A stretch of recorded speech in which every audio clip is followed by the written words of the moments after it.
দেয়ালে দেয়ালে আন্দোলনের চিত্র, কোনোটি মর্মান্তিক আবার কোনোটি ব্যঙ্গাত্মক। কার্টুনের মাধ্যমে এভাবেই তুলে ধরা হয়েছে ছাত্র জনতার গণ অভ্যুত্থানের ছবি। কোটা সংস্কার আন্দোলন থেকে সরকার পতনের এক দফা পর্যন্ত বিভিন্ন রাজনৈতিক নেতার সংলাপ, কার্টুনিস্টদের আঁকা ছবি ছড়িয়ে পড়তে দেখা গেছে সামাজিক মাধ্যমে। কেউ নামে এঁকেছেন, কেউ বা এঁকেছেন বেনামে। এই অমূল্য সৃষ্টিকর্মগুলোকে একসঙ্গে দেখতে পাওয়ার অনুভূতি ব্যক্ত করেছেন দর্শনার্থীরা। গত অনেকগুলো বছর একদমই ক্যারিকেচার কার্টুন কিছুই দেখি নাই।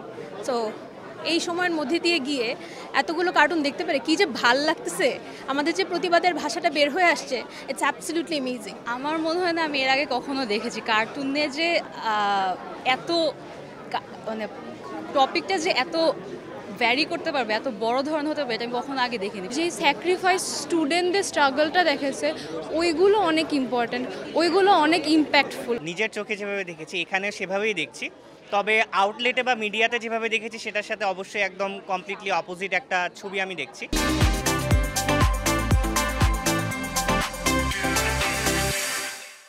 এরকম ওপেনলি যেই কার্টুনগুলো আমরা দেখতেছি বিগত এক যুগের বেশি সময় আমরা এগুলো চিন্তাও করতে পারি নাই। নানা শঙ্কা ও ভয় কাটিয়ে এসব কার্টুন এঁকেছেন অনেকে। আয়োজকরা বলছেন, অভ্যুত্থানের পর কেটে গেছে শিল্পীদের ভয়। আমাদের এখানে কার্টুনিস্টরা তাদের কাজ করেছে, যদিও আমি বলবো আমরা রফিকুন নবীর টোকাই দেখেছি, অনেক কিছু দেখেছি। একটা লম্বা সময় ছিল যেখানে শুধু কার্টুনিস্ট না, অনেক ব্যক্তি যাদের কথা বলার দরকার ছিল তারা কথা বলেনি।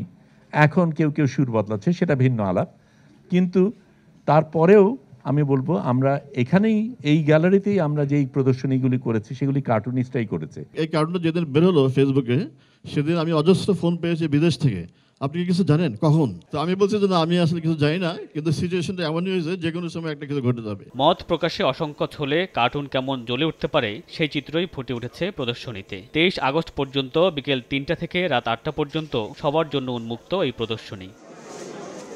মামুনুর রশিদ পনেল, সময় সংবাদ।